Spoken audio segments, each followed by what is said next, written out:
Olá pessoal, amigos e seguidores do canal, saudações. Vamos seguindo na nossa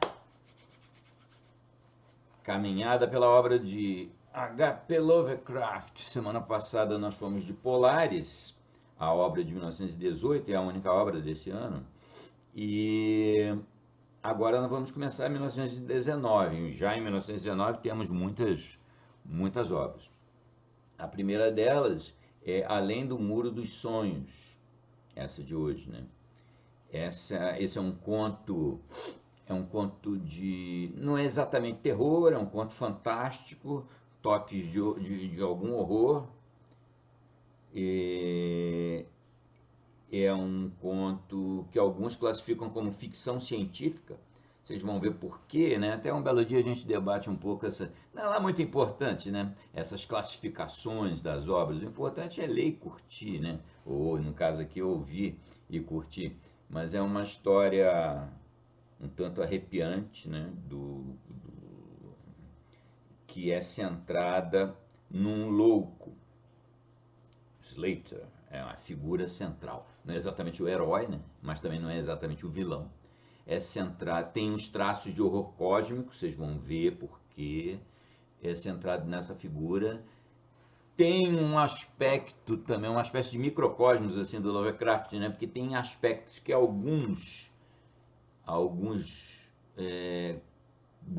lacradores de plantão buscam classificar como, olha aqui uma demonstração do racismo do Lovecraft. Isso daí já comentei antes, é meio tolice, né? Você usar a régua de hoje para medir situações de mais de século atrás. Isso não tem o menor sentido, né? Na realidade, Lovecraft tinha todas as idiosincrasias de um cara da época. Não é nada especial, né? Ele é um cara que é tão racista que se casou com uma judia. Então veja que o negócio não é bem assim. A realidade não é assim tão simples, né? A realidade é sempre bastante complexa. O ser humano é muito complexo, a coisa não é assim. Não dá para ter um caderninho e eu vou lacrando. Fulano é isso, Beltrano é aquilo. E isso daí não rola, isso aí não funciona. E aqui no nosso mundo da literatura isso aí é inútil, além do mais, né? Além de não fazer sentido, é inútil. Mas o que acontece? Por que vem essa consideração a respeito do suposto racismo do Lovecraft nessa história? Por uma razão muito simples. O personagem principal, esse tal Slater, ele é um louco internado, egresso de uma população de pessoas endocruzadas, né? Pessoas de uma comunidade isolada nas montanhas. E ele é um cara, é um louco, ele é um cara violento, um cara tosco, bizarro, uma figura estranha. E isso lá naturalmente é acreditado ao fato dele vir dessa comunidade isolada. Aqui é até uma observação, eu como biólogo posso até comentar que isso, longe de ser um traço racista, me parece bem o contrário, porque justamente a ciência da biologia nos informa que essas populações isoladas, que é justamente o que os racistas acham super bacana, populações que se cruzam isoladas para manter a pureza da raça, não sei o quê, isso, segundo a biologia, gera populações degradadas mental e fisicamente. E é o que acontece na história, né? Esse homem, esse ser aí esse cara que está internado, ele vem dessas populações. Essas populações existiram e o local é real. É o tal Catskills. Catskills é um parque, são montanhas, um parque, toda uma região agreste na época, então bem mais agreste do que hoje. Hoje é um ponto turístico, né? Que fica pertinho de Nova York, cento e poucos quilômetros da cidade de Nova York, para dentro do estado de Nova York, né? E esse Catskills portanto, real. A estrela que tem um papel importante também, como no Polaris, né? Tem um papel importante na trama, é também real. Ela tinha acabado de ser descoberta, inclusive na época, foi descoberta em 1908, tinha uns 10 anos de descoberta. e é real também. O Lovecraft comenta que foi inspirado em escrever esse conto, foi estimulado a escrever o conto por umas notícias a respeito das tais populações de Catskills. Então é uma joia do fantástico, assim, muito bacana a história, merece a atenção de vocês. E é, merece realmente a atenção. E é uma história muito, apesar de ser completamente fantástica, ela é muito, tem todo o entorno dela é real, o local, as pessoas, a estrela, tudo que tem direito ali. Vocês vão gostar bastante de Além do Muro dos Sonhos. Apesar do nome envolver sonhos e tal, eu não acho, minha opinião, né? Não acho que a gente possa classificar essa obra dentro daquela vertente Dreamlands. Lembram sempre? Dreamlands e Cthulhu Mythos. E histórias outras de horror que não são nenhuma coisa nem outra.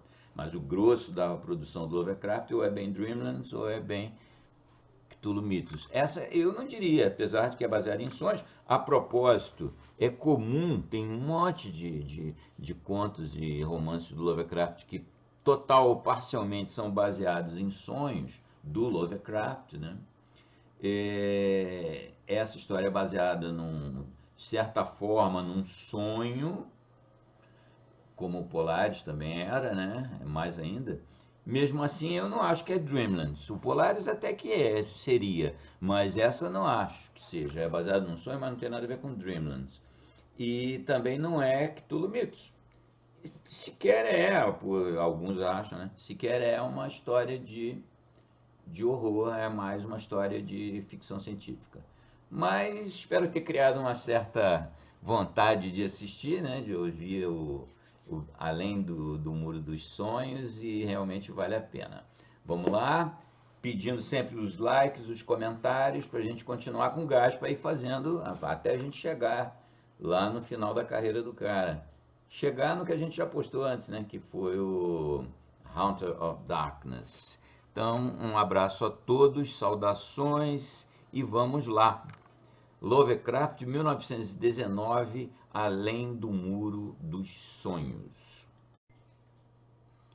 Pessoal, eu esqueci de fazer um comentário na apresentação, então vou deixar aqui na forma de para não regravar a apresentação, né? Preguiça é problemática, mas para não regravar, eu vou deixar na forma de um adendo aqui, que é uma coisa importante. Vocês vão perceber logo assim que começarem a ouvir o conto. Temos uma presença ilustre dessa vez. Quem vai narrar o conto não serei eu, será o Diogo, meu filho. E ele é um cara que ele e as minhas duas filhas são, na realidade, o propósito de eu estar envolvido nessa história de postagens. Inclusive, ele já participou em algumas ocasiões anteriores, ele e a esposa dele, a Eduarda. Eles já participaram da gravação vocês podem dar uma olhada aqui nos cards, lá nas radiofonizações, né? Vocês lembram quando eu comentei sobre o meu canal, que além de ter narrações de histórias clássicas de horror, algumas não são clássicas, né? Algumas eu escrevi, e as clássicas do horror, Lovecraft, Poe, etc, etc, nacionais, brasileiros, portugueses, e de outras nacionalidades, né? Além dessas narrações de histórias de horror, eu faço uma espécie de homenagem no fundo, é uma homenagem a uma figura específica que é o Hélio do Soveral, um cara que escrevia para a rádio. É uma biografia um tanto vasta, eu tenho até uns shortzinhos a respeito do cara. Ele escrevia, entre outras coisas, era um cara prolífico assim, escreveu horrores de coisas para cinema, para teatro, para o rádio principalmente. Então, em homenagem a esse cara, se vocês quiserem detalhes, vocês dão uma olhada aqui nessas postagens, eu tenho uma playlist só de dramatizações, de radiofonizações. São histórias do Hélio do Soveral, de terror, que eu transformei naquele formato típico de rádio dos anos 50, 60. E o Diogo é esse, meu filho, que agora vai narrar Além do Muro dos Sonhos. Ele aparece como personagem. As minhas filhas também aparecem, a Duda também aparece, a minha esposa também aparece em alguns, a Madalena. Então nós temos aí algumas radiofonizações bem familiares, eu diria. Mas então hoje, antes que vocês estranhem a voz, quem vai narrar o nosso conto da semana do Lovecraft é Diogo Machado. É isso aí, abraço a todo mundo, saudações. Além da Parede do Sono, H.P. Lovecraft, 1919. Tenho me perguntado com frequência se a maioria da humanidade alguma vez pausa para refletir acerca do significado ocasionalmente titânico dos sonhos e do mundo obscuro a que eles pertencem. Enquanto o maior número de nossas visões noturnas talvez seja não mais que reflexos débeis e fantásticos de nossas experiências despertas, ao contrário de Freud com seu simbolismo pueril, há ainda certo resíduo cujo caráter imundano e etéreo não permite interpretação ordinária, e cujo efeito vagamente animador e inquietante sugere possíveis vislumbres rápidos de uma esfera da existência mental não menos importante que a vida física, todavia separada desta vida por uma barreira quase intransponível. De minha experiência, não posso duvidar que o homem, quando perdido para a consciência terrestre, está com certeza habitando em outra vida incorpórea, de natureza bastante diferente da vida que conhecemos, e de que apenas as memórias mais tênues e indistintas permanecem após o despertar. Destas memórias borradas e fragmentárias, podemos inferir muito, no entanto, provar pouco. Podemos imaginar que na vida onírica, matéria e vitalidade, como a Terra conhece tais coisas, não são necessariamente constantes, e que tempo e espaço não existem como nós os compreendemos. Às vezes acredito que essa vida menos material é a nossa vida mais verdadeira, e que nossa vã presença no globo terráqueo é por si só um fenômeno secundário ou meramente virtual. Foi de um devaneio jovial cheio de especulações desse tipo que acordei em uma tarde no inverno de 1900 para 1901, quando a instituição psicopática estadual em que eu servia como um interno foi trazido o homem cujo caso tem desde então me atormentado tão incessantemente. Seu nome, como dado nos registros, era Joe Slater, ou Slater, e sua aparência era aquela do típico habitante da região da montanha Catskill. Um desses descendentes estranhos e repelentes de uma linhagem de camponeses coloniais, cuja isolação por quase 3 séculos na fortaleza montanhosa de uma zona rural pouco viajada levou-os a afundarem em um tipo de degeneração bárbara, em vez de avançar com seus irmãos mais felizmente assentados nos distritos densamente povoados. Entre este povo estranho, que correspondia exatamente ao elemento decadente do lixo branco no sul, leis e morais são inexistentes, e seu status mental geral está provavelmente abaixo daquele de qualquer outra porção do povo nativo americano. Joe Slater, que veio à instituição sob a custódia cautelosa de 4 policiais do estado e que era descrito como um indivíduo altamente perigoso, certamente não apresentava evidência de sua disposição perigosa quando o observei pela primeira vez. Embora bem acima da estatura mediana e de perfil de certo forte, a ele era dada uma aparência absurda de estupidez inofensiva, pelo tom azul pálido e sonolento de seus pequenos olhos lacrimosos, pela escassez de sua barba amarela nunca feita e pela inclinação apática de seu lábio inferior. Sua idade era desconhecida, pois entre sua estirpe nem registros de família, nem laços familiares permanentes existem, mas por causa da calvície de sua cabeça na frente e da condição apodrecida de seus dentes, o cirurgião principal registrou-o como um homem de mais ou menos 40 anos de idade. Dos documentos médicos e do tribunal, aprendemos tudo o que podia ser reunido de seu caso. Este homem, um caçador e um vagabundo, sempre fora estranho aos olhos de seus companheiros primitivos.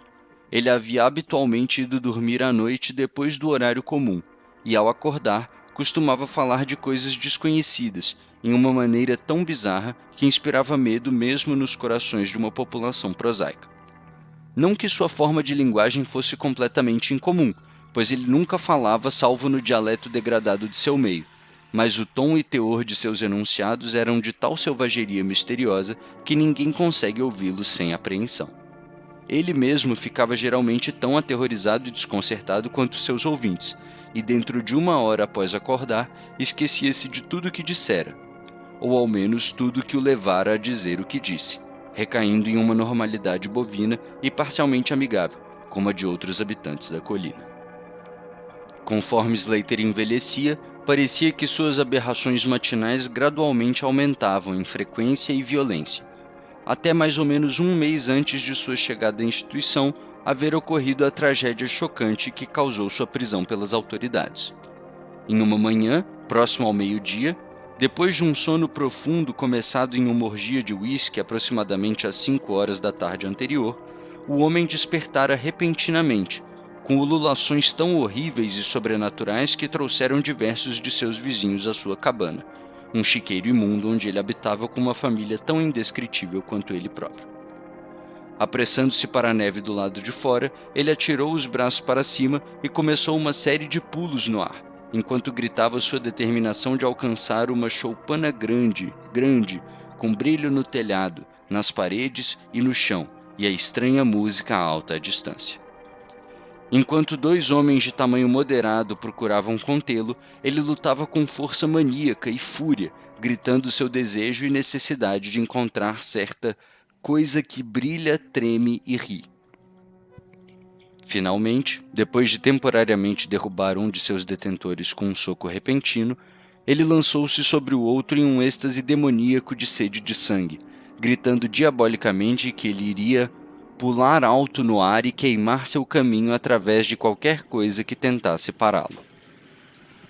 Família e vizinhos fugiram agora em pânico, e quando o mais corajoso deles retornou, Slater estava desaparecido, deixando para trás uma polpa irreconhecível que fora um homem vivente pouco mais de 1 hora antes.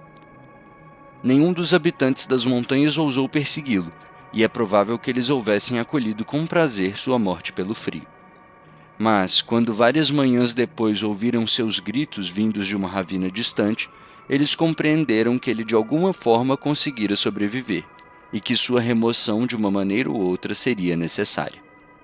Então, seguiu-se um grupo de busca armado, cujo propósito, qualquer que tenha sido originalmente, tornou-se o do pelotão do xerife, depois que os soldados estaduais, raramente populares, observaram por acidente, então questionaram e finalmente se aliaram aos buscadores.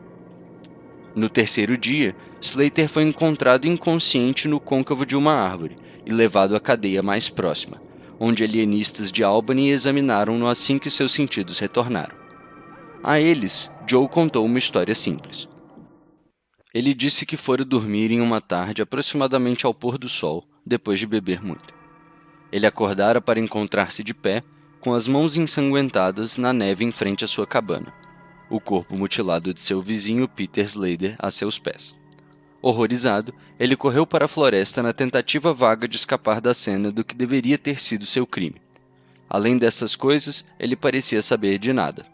Nem o questionamento hábil de seus interrogadores conseguia extrair sequer um fato adicional. Naquela noite, Slater dormiu quietamente, e na manhã seguinte ele acordou sem nenhuma característica singular, salvo certa alteração de expressão. Dr. Barnard, que estivera vigiando o paciente, pensou notar nos pálidos olhos azuis certo brilho de qualidade peculiar, e nos lábios flácidos um comprimir quase imperceptível, como se de determinação inteligente. Mas, quando questionado, Slater voltou à habitual calmaria do habitante da montanha e apenas reiterou o que dissera no dia anterior. Na terceira manhã ocorreu o primeiro dos ataques mentais do homem. Depois de mostrar inquietude em seu sono, ele rompeu em um frenesi tão poderoso que os esforços combinados de 4 homens foram necessários para prendê-lo em uma camisa de força. Os alienistas ouviram com sagaz atenção as palavras dele, visto que sua curiosidade fora estimulada pelas histórias sugestivas e, sobretudo, conflituosas e incoerentes de sua família e vizinhos. Slater delirou por mais 15 minutos, balbuciando em seu dialeto rústico sobre edifícios verdes de luz, oceanos de espaço, música estranha e montanhas e vales sombrios. Mas, acima de tudo, ele demorou-se murmurando sobre a entidade resplandecente que se agitava, ria e o escarnecia. Esta personalidade vasta e vaga parecia ter o ofendido terrivelmente, e matá-la em vingança triunfante era o seu desejo primordial. Ele disse que, no intuito de alcançá-la, iria planar através de abismos de vazio, queimando cada obstáculo que se colocasse em seu caminho. Assim continuou seu discurso, até que com grande brusquidão ele parou. O fogo da loucura morreu em seus olhos, e em fastidiosa surpresa ele olhou para seus questionadores e perguntou por que estava preso. Barnard desafivelou as correias de couro e não as recolocou até a noite, quando teve êxito em persuadir Slater a vesti-la à sua própria vontade, para seu próprio bem. O homem agora admitira que ele às vezes falava estranhamente, embora não soubesse o porquê. Dentro de uma semana, outros 2 ataques aconteceram, mas deles os médicos aprenderam pouco. A respeito da fonte das visões de Slater, eles especularam exaustivamente, porém como ele não conseguia ler ou escrever, e aparentemente nunca ouvira uma lenda ou um conto de fadas, seu imaginário deslumbrante era de certo inexplicável. Que isto não poderia vir de qualquer mito ou romance conhecido foi especialmente esclarecido pelo fato de que o lunático desafortunado expressava-se apenas em sua maneira simples. Ele delirava sobre coisas que não entendia e não tinha capacidade de interpretar. Coisas que afirmava ter experimentado, mas que não poderia ter aprendido através de qualquer narração normal ou linear. Os alienistas rapidamente concordaram que os sonhos anormais eram a fundação do problema. Sonhos cuja vivacidade conseguia por algum tempo completamente dominar a mente desperta desse homem basicamente inferior. Com devida formalidade, Slater foi julgado por assassinato, absolvido em vista de sua insanidade e confiado à instituição em que eu mantenho um cargo tão modesto. Eu disse que eu sou um especulador constante concernindo a vida onírica, e disto você deve julgar a ânsia com que me apliquei ao estudo do novo paciente assim que completamente averiguei os fatos de seu caso. Ele parecia sentir certa afabilidade em mim, nascida sem dúvida do interesse que eu não conseguia esconder e das maneiras gentis com que eu o questionava. Não que ele alguma vez me reconhecesse durante seus ataques, quando eu me maravilhava sem fôlego com suas narrativas caóticas, porém cósmicas. Mas ele me conhecia em suas horas calmas, quando se sentava próximo à sua janela gradeada, tecendo cestas de palha e salgueiro, e talvez sentindo falta da liberdade da montanha que ele jamais aproveitaria novamente. Sua família nunca se importou em visitá-lo, provavelmente por haver encontrado outro chefe temporário à maneira do povo decadente da montanha. Gradualmente comecei a sentir uma admiração esmagadora pelas concepções loucas e fantásticas de Joe Slater. O homem era deploravelmente inferior, tanto em mentalidade quanto em linguagem, mas suas visões brilhantes e titânicas, embora descritas em um jargão bárbaro e desarticulado, eram indubitavelmente coisas que apenas um cérebro superior ou mesmo excepcional conceberia. Normalmente eu me perguntava, como poderia a imaginação estólida de um degenerado de Catskill conjurar visões cuja possessão demonstrava a faísca escondida da genialidade? Como qualquer bronco rústico poderia ter ganhado tais ideias de reinos brilhantes de esplendor celestial sobre os quais Slater discursava em seu delírio furioso? Cada vez mais eu me inclinava a acreditar que na lamentável personalidade que se encolhia diante de mim jazia o núcleo desordenado de algo além da minha compreensão, algo infinitamente além da compreensão de meus colegas médicos e científicos mais experientes, porém muito menos imaginativos. E ainda assim, eu não consegui extrair qualquer informação precisa do homem. O resumo de toda a minha investigação foi que, em um tipo de vida onírica semicorpórea, Slater vagueava ou flutuava através de vales, campos, jardins, cidades e palácios de luz prodigiosos e resplandecentes, em uma região ilimitada e desconhecida ao homem.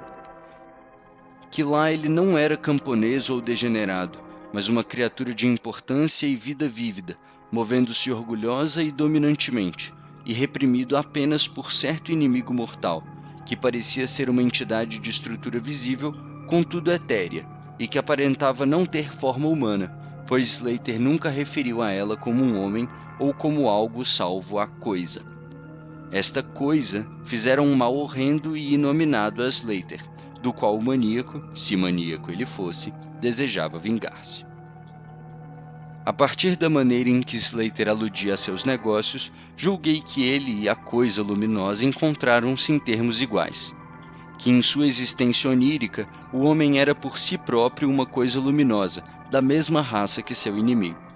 Esta impressão foi sustentada por suas referências frequentes a voar pelo espaço e queimar tudo que impedisse seu progresso. Todavia, essas concepções eram formuladas em palavras rústicas, completamente inadequadas para transmiti-las, uma circunstância que me levou à conclusão de que, se um mundo onírico verdadeiro realmente existisse, linguagem oral não era o meio para a transmissão de pensamento. Será que a alma onírica, habitando esse corpo inferior, estava desesperadamente lutando para falar coisas que a língua simples e hesitante da insensibilidade não conseguia proferir? Estaria eu face a face com emanações intelectuais que explicariam o mistério se eu pudesse aprender a desvendá-las e lê-las? Eu não falei aos médicos mais velhos sobre essas coisas, pois a meia-idade é cética, cínica e indisposta a aceitar novas ideias. Ademais, o chefe da instituição recentemente me alertara em sua maneira paternal que eu estava trabalhando em excesso, que minha mente necessitava de um descanso. Fora por muito tempo crença minha que o pensamento humano consiste basicamente em movimento atômico ou molecular, conversível em ondas etéreas de energia, como calor, luz e eletricidade. Esta crença muito cedo me levara a contemplar a possibilidade de telepatia ou comunicação mental por meio de aparato adequado. E em meus dias de universidade, eu preparara um conjunto de instrumentos de transmissão e recepção, de certo similares aos dispositivos pesados empregados em telegrafia sem fio no período tosco antes do rádio. Estes eu testara com um colega, mas não encontrado resultado, prontamente guardara com outras miudezas científicas para possível uso futuro. Agora, em meu desejo intenso de investigar a vida onírica de Joe Slater, eu recorri a esses instrumentos novamente e passei vários dias reparando-os para a ação. Quando eles estavam completos novamente, não perdi a oportunidade de testá-los. A cada surto de violência de Slater, eu encaixava o transmissor à sua testa e o receptor à minha, constantemente fazendo delicados ajustes para vários comprimentos hipotéticos de onda de energia intelectual. Eu tinha pouca noção de como os pensamentos e impressões iriam, se transmitidos com sucesso, despertar uma resposta inteligente em meu cérebro, mas eu tinha certeza de que poderia detectá-los e interpretá-los. Consequentemente, continuei meus experimentos, embora informando a ninguém de sua natureza. Foi em 21 de fevereiro de 1901 que a coisa aconteceu. Quando olho para trás ao longo dos anos, percebo quão surreal parece, e às vezes me pergunto se Dr. Fenton não estava certo quando imputou tudo isso à minha imaginação entusiasmada. Lembro que ele ouviu-me com grande bondade e paciência quando lhe contei, mas depois me deu valeriana e providenciou férias de 6 meses, em que parti na semana seguinte. Naquela noite fatídica, eu estava descontroladamente agitado e perturbado, pois apesar do cuidado excelente que recebia, Joe Slater estava indubitavelmente morrendo. Talvez fosse da liberdade da montanha que ele sentia falta, ou talvez a perturbação em seu cérebro houvesse se tornado muito aguda para seu físico de certo moroso, mas em todo caso, a chama da vitalidade cintilava baixa em seu corpo decadente. Ele estava apático próximo ao fim, e conforme a escuridão agigantava-se ao seu redor, ele dormia um sono turbulento. Eu não o atei a camisa de força como de costume quando ele dormia, pois vi que ele estava muito fraco para ser perigoso, mesmo se acordasse em desordem mental mais uma vez antes de falecer. Mas eu coloquei sobre nossas cabeças as 2 extremidades do meu rádio cósmico, esperando pela primeira e última mensagem do mundo onírico no breve tempo restante. Na cela conosco estava um enfermeiro, um companheiro medíocre que não entendia o propósito do aparato ou pensava em questionar meu comportamento. Conforme as horas passavam, vi sua cabeça inclinar-se desajeitadamente em seu sono, mas não o perturbei. Eu mesmo, embalado pelo respirar rítmico do homem moribundo e do saudável, devo ter cochilado um pouco mais tarde. O som de uma estranha melodia lírica foi o que me acordou, Cordas, vibrações e êxtases harmônicos ecoavam apaixonadamente a cada palmo, enquanto em minha visão arrebatada rompia-se o espetáculo estupendo de beleza irrevogável. Muros, colunas e arquitraves de fogo vivo brilhavam fulgentes em torno do lugar onde eu parecia flutuar no ar, estendendo-se acima de uma redoma abobadada infinitamente alta, de esplendor indescritível. Combinando-se a esta mostra de magnificência palaciana, ou melhor, suplantando-a às vezes em rotação caleidoscópica, estavam vislumbres de planícies largas e vales graciosos, montanhas altas e grutas convidativas, abarcando cada atributo amável da paisagem que meus olhos admirados concebiam. Todavia, completamente formada de uma entidade brilhante, etérea e plástica, que em consistência partilhava tanto de espírito quanto de matéria. Conforme eu observava, percebi que meu próprio cérebro detinha a chave para essas metamorfoses encantadoras, pois cada vista que aparecia para mim era aquela que minha mente cambiante mais desejava ver. Neste reino elísio, eu não habitava como um estranho, pois cada visão e som eram-me familiar. Assim como fora por incontáveis eternidades antes, e seria pelas eternidades por vir.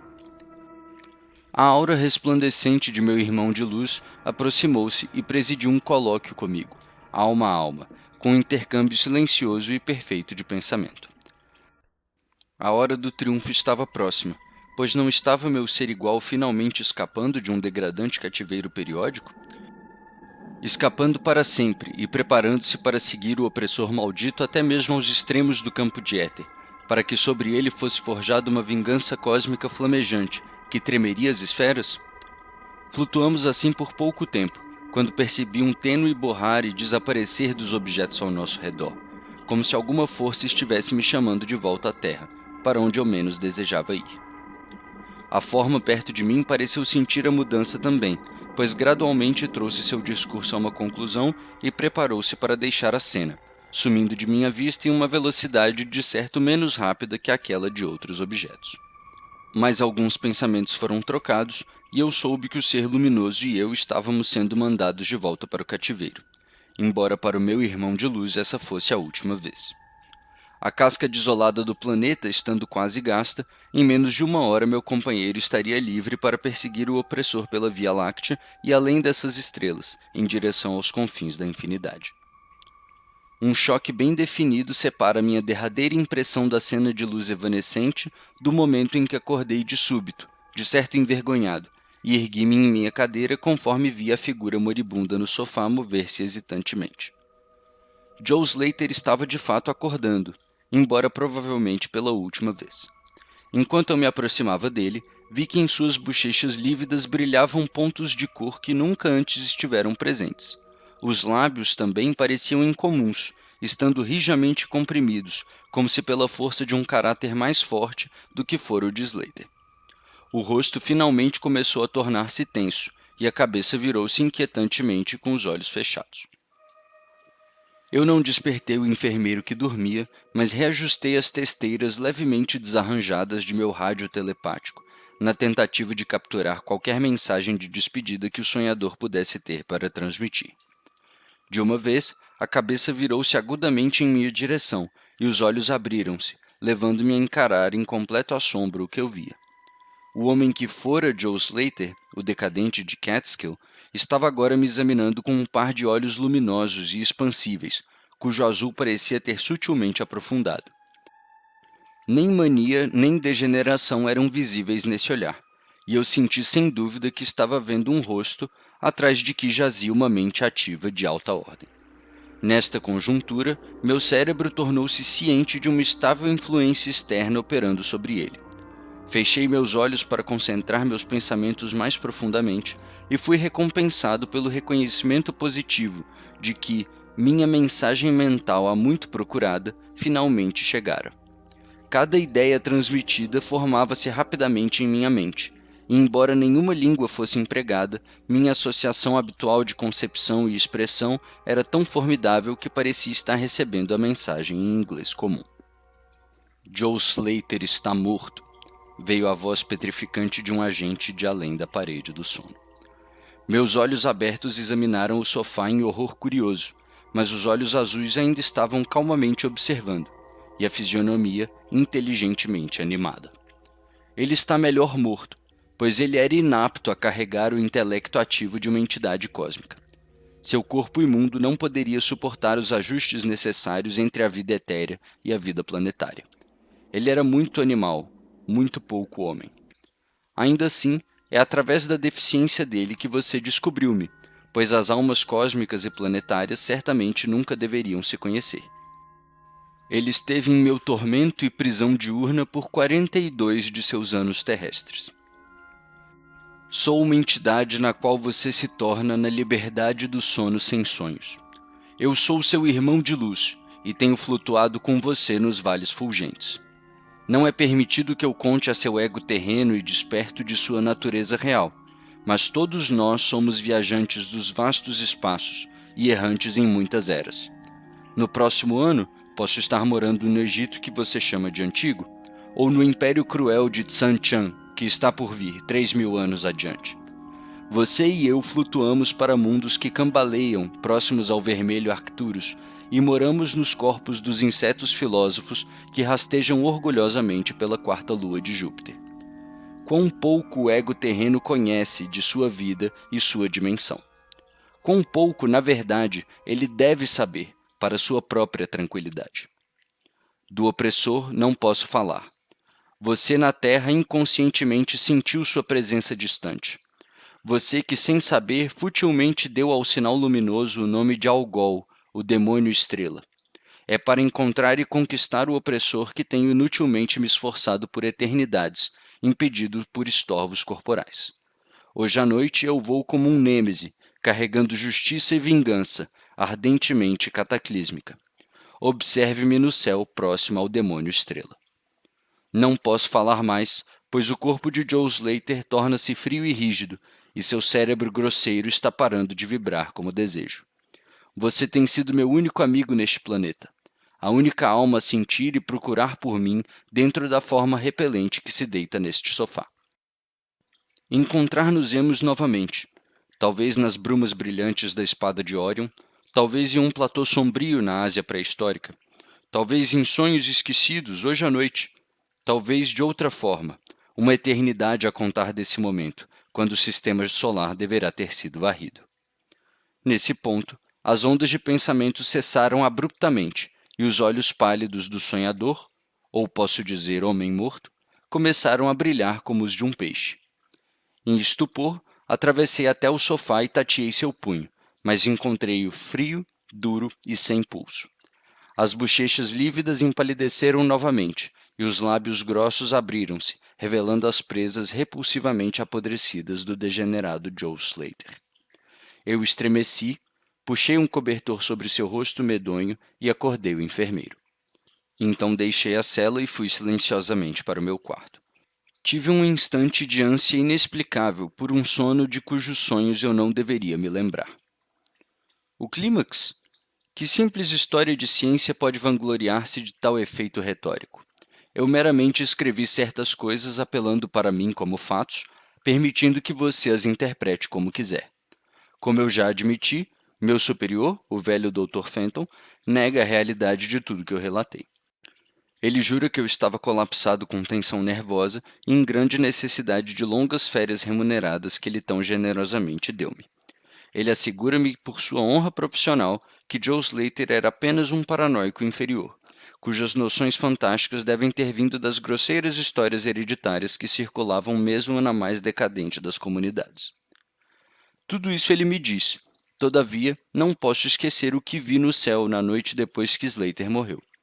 Para que você não me tome como uma testemunha tendenciosa, outra caneta deve contribuir para este testemunho final, que talvez deva suplementar o clímax que você espera.